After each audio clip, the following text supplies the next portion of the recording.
하나님께서는 창조세계와 더불어 우리 삶의 풍요로움을 위해서 온갖 것들을 우리에게 선물로 부여해 주셨습니다. 그것은 우리로 하여금 풍요로운 삶을 누릴 뿐만 아니라 공동의 유익을 위해서 사용하도록 주어진 선물들입니다. 그런데 우리는 선행을 위해서 힘쓰기보다는 자신의 배를 불리고 이기적이고 독선적인 삶을 살아가는 경우가 얼마나 많은지 모릅니다. 사도 바울의 표현을 빌리자면 자기네 뱃속을 하나님으로 삼고 자기네 수치를 오히려 자랑으로 생각하며 세상 일에만 마음 쓰는 사람들이라고 표현하고 있습니다. 아모스는 상하침상에서 뒹굴고 보로 위에서 기지개를 켜며 양떼 가운데 양새끼를 골라 잡아먹고 외양간에서 송아지를 잡아먹는 것들이라고 고발합니다. 복음에 나오는 부자 역시 이들 못지 않은 사람입니다. 즐겁고 화사하고 값진 옷을 입고 날마다 즐겁고 호화로운 생활에 빠져 있으면서 집 대문간에 사람들이 들여다놓은 종기투성이의 라자로에게는 곁을 주고 있지 않기 때문입니다. 개조차도 피부병으로 고생하는 라자로의 종기를 핥아 주었건만 부자는 눈길조차 주지 않습니다. 실상 부귀영화는 하나님께서 주신 것이라고 다윗도 고백을 합니다. 그러나 그것이 독선적이고 이기적인 삶을 위해서가 아니라 우리 자신의 삶을 풍요로울 뿐만 아니라 선행의 도구, 공동의 유익을 위한 방편으로서 우리에게 허락된 선물들이라는 것이죠. 때문에 이 모든 것들은 소명이고 책임인 것입니다. 부자가 결코 나쁜 것은 아닙니다. 그렇다고 가난이 미덕만도 결코 아닙니다. 다만 그런 것들이 신앙의 여정에서 걸림돌이 돼서는 결코 안 된다는 것이죠. 단지 거기에 집착하지 말라는 것입니다. 그것이 부가 됐던 명예가 됐던 그 어떤 것이 되었던 집착하지 말라는 것이죠.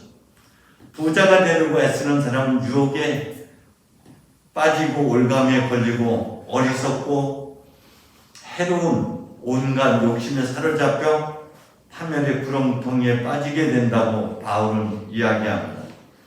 돈을 사랑하는 것이 모든 악의 뿌리, 돈을 따라다니다가 길을 잃고 신앙을 떠나서 결국 극심한 고통을 겪게 된다고 했습니다.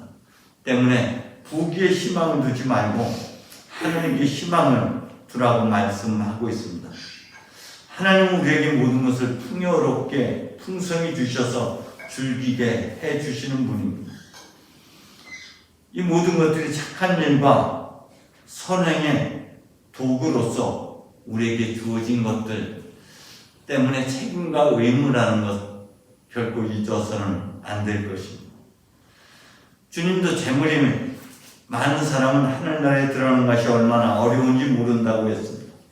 부자가 하나님 나라에 들어가는 것이 낙타가 바늘길을 빠져 나가는 것보다 더 쉬울 것이라고 말씀하십니다. 부자가 되지 말라는 것도 아니고 가난한 사람이 되라는 것도 결코 아닙니다. 다만 집착하지 말라는 것입니다. 오늘 본문의 말씀 대부분의 선교자들은 그렇게 표현하고 있습니다. 사후의 천당과 지옥을 이야기합니다. 그런데 저는 다른 각도에서 이것을 재조명해 볼 필요가 있다고 봅니다. 하나님 나라 사후에 이 땅에서 하나님의 나라를 누리지 못하면 죽어서도 결코 그 나라에 들어가지 못한다는 것입니다. 하나님 나라가 언제 오느냐는 바리사이파 사람의 질문에 예수께서는 하나님 나라가 오는 것은 볼 수 없다. 여기 있다 저기 있다 말할 수도 없다. 하나님 나라는 바로 너희 가운데 있다고 했습니다.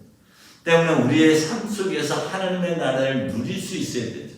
모든 것들은 하나님께서 누리라고 주신 선물입니다. 뿐만 아니라 그것을 함께 나누라고 주신 것이기도 한다는 것이죠. 자, 그런 관점에서 오늘 죽어서 천당 가기 위해서 무엇을 해야 하는 것으로만 이야기할 것이 아니라 이들의 삶의 지금 모습을 다시 한번 재조명하는 것으로 다가갔으면 좋겠다는 것이죠. 외관적으로 볼 때 부자는 행복한 삶이었고 라자로는 불행한 삶이었을 것이라고 바라보는 경우가 얼마나 많습니까? 그러나 영적으로 볼 때 과연 그럴까? 부자가 정말 행복한 삶이었을까? 라자로가 정말 불행한 삶이었을까? 그런데 오늘 몇 가지 표현들을 좀 다가가서 보게 되면요. 부자는 죽어서 땅에 묻히고 라자로는 죽어서 하느님의 품에, 라자로의 품에 안기게 됩니다. 이 땅에서 그런 땅에 묻힌 삶을 살아가는 것을 반영하고 있는 것이죠. 땅에 묻혔다는 것, 우리가 욕망에 사로잡혀 있다는 것, 땅의 것, 물질에, 땅에 눈에 보이는 것에 집착하는 삶을 살아가고 있다는 것을 반증하고 있는 표현이라고 저는 봅니다. 육체적으로는 풍요로울 수 있을지 모르겠지만 영적으로는 굉장히 메마른 상태인 것이죠.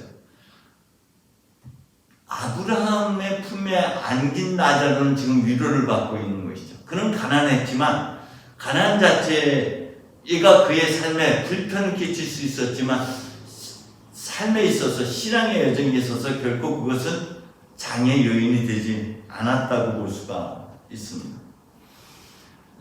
부자를 다시 한번 살펴보면 그는 지금 대단히 목마른 삶을 살아갔다라고 볼 수가 있습니다. 그는 지금 라자로로 하여금 그 손가락에 물을 묻혀서 자기 혀에 찍어달라고까지 부탁할 정도입니다. 그 표현은 그의 갈증, 그의 목마름이 얼마나 대단했는지를 볼 수가 있죠. 그것이 죽어서가 아니라 살아서로 바라보면 어떨까 하는 것입니다. 그는 삶에 있어서 물질적인 풍요는 간직했지만 그렇다고 그 내면의 공허함, 그 내면의 갈증, 그것은 결코 해결되지 않았다는 것이죠. 그래서 더더욱 그 공허를, 그 갈증을 채우기 위해서 다른 것에 집착하게 되는 것이죠. 그렇다고 해서 그것이 그의 영원한 목마름을 해결해 주지는 못했던 것이죠. 우물가 사마리아 여인을 우리가 잠시 떠올려 볼 필요가 있습니다. 우물가에서 예수께서는 이 물을 마시는 사람은 다시 목마르겠지만 내가 주는 물을 마시는 사람은 영원히 목마르지 않을 것이다. 내가 주는 물은 그 사람 속에서 샘물처럼 솟아올라 영원히 살게 할 것이라고 말씀하십니다. 그러자 그 여자는 그 물을 자기에게 달라고 했죠. 그 여인은 그 물을 마신 사람입니다. 그 물은 무엇이냐면 우리 삶의 내면의 그 공허함이라는 것은 사랑인 것이죠. 자기 정체성, 자기 존재에 대한 상실로 인한 것들입니다. 그것을 물질에서 찾으려 하면 결코 쉽게 찾아낼 수 없는 것들이죠. 이 여인도 다른 것에서 자기 존재감, 정체성을 찾으려 했지만 결코 찾지 못했습니다. 주님과의 직면을 통해서 주님 안에서, 주님의 사랑 안에서 비로소 그는 자기 존재를 되찾게 되죠. 그는 더 이상 물동이가 필요 없는 삶으로 나아가게 됩니다. 배고픔은 말씀의 위로에 대한 허기라면은 목마른 갈증은 사랑에 대한 갈증인 것이죠. 그것도 인간의 사랑을 가지고는 채워줄 수 없는 하나님의 사랑이죠. 사마리아 여인은 그 사랑을 얻기 위해서 6 남자에게 다가갔지만 결코 거기서도 해결되지 못했죠. 7번째 남자, 곧 주님과 하나님과 직면함으로써 그에게는 영적 갈증이 있었어요. 예배에 대한 물음으로 이어집니다. 그리고 거기에서 그리스도이신 하나님을 직면하게 되고 자기 존재감, 정체성을 회복하게 되면서 갈증이 해결됐던 것처럼 이 부자 역시도 자기 삶의 여정을 깊이 성찰하는 가운데 하나님의 사랑을 발견해야만 했던 것이죠. 그의 삶에 여러 가지로 미루어 짐작해 보면은 애정, 결핍, 사랑에 대한 결핍으로 물질의 풍요는 있었지만 부모로부터 물려받은 것이든 어쨌든 그것이 삶의 풍요로움을 제공했지만 속 깊은 사랑을 받지 못했다는 것이죠. 그렇기 때문에 다른 것에 집착합니다. 그것이 물질만이 아니라 명예가 되었던 권력이 되었던 무엇이 되었던 그것은 삶의 여정에서 우리가 채워지지 않은 공허함이 있었기 때문에 그것을 대신 채우려고 그렇게 집착하는 삶을 삽니다. 나자로는 반면에 그는 집착으로부터 벗어나긴 했지만 그는 비록 가난하고 먹을 것이 없었지만은 그 먹을 것을 하나님의 양식으로 하나님의 위로로 대신하는 삶이었습니다. 그는 하나님 아브라함의 품 안에서 위로받고 있다는 표현을 통해서도 그는 삶의 여정에서 끊임없이 그 가난 때문에 고통을 겪고 있으면서도 불구하고 하나님의 위로 속에서 삶의 여정을 살았다라고 볼 수가 있습니다.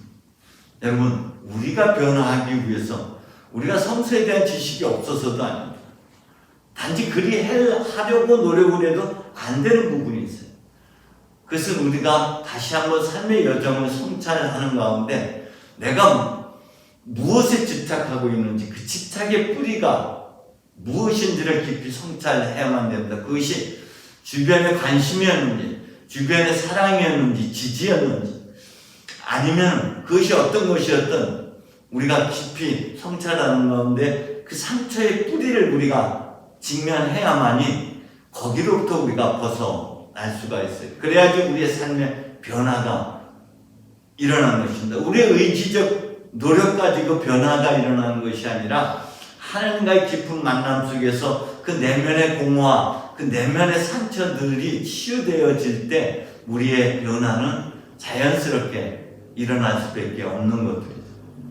때문에 여러분 이번 한 주간은 우리 내면 내가 무엇에 집착하고 있는지 자녀에게 집착하게 됐든 물질에 집착했든 명예든 부귀든 어떤 소유된 것들 타인이 갖고 있는 것에 대해서 부러워하고 집착하는 것들이 무엇인지를 깊이 성찰하고 그것의 뿌리가 뭔지를 우리가 발견해야만 그거로부터 자유롭고 그래서 우리도 삶의 변화가 일어나요. 그래서 우리에게 주어진 것들을 잘 활용하고 주님이 우리가 궁핍한 삶을 사는 것을 결코 원하지는 않습니다. 단지 그것을 우리로 하여금 풍요롭게 누리기를 원하십니다. 그리고 나아가서 그것을 함께 나누는 삶을 살라고 하시는 것이죠. 잉여분을 나누라는 것입니다. 삶을 궁핍하게 하는 것이 아니라. 때문에 여러분 이번 한 주간 내 삶을 이렇게 되돌아보면서 내가 집중하는 삶이 아니라 무엇인가 집착하고 있다면 그 뿌리가 뭔지 깊이 성찰하는 그래서 비로소 본래의 면목을 다시금 회복하는 그런 은혜의 한 주간이 되시기를 주님의 이름으로 축원드립니다. 성부와 성자와 성령의 이름으로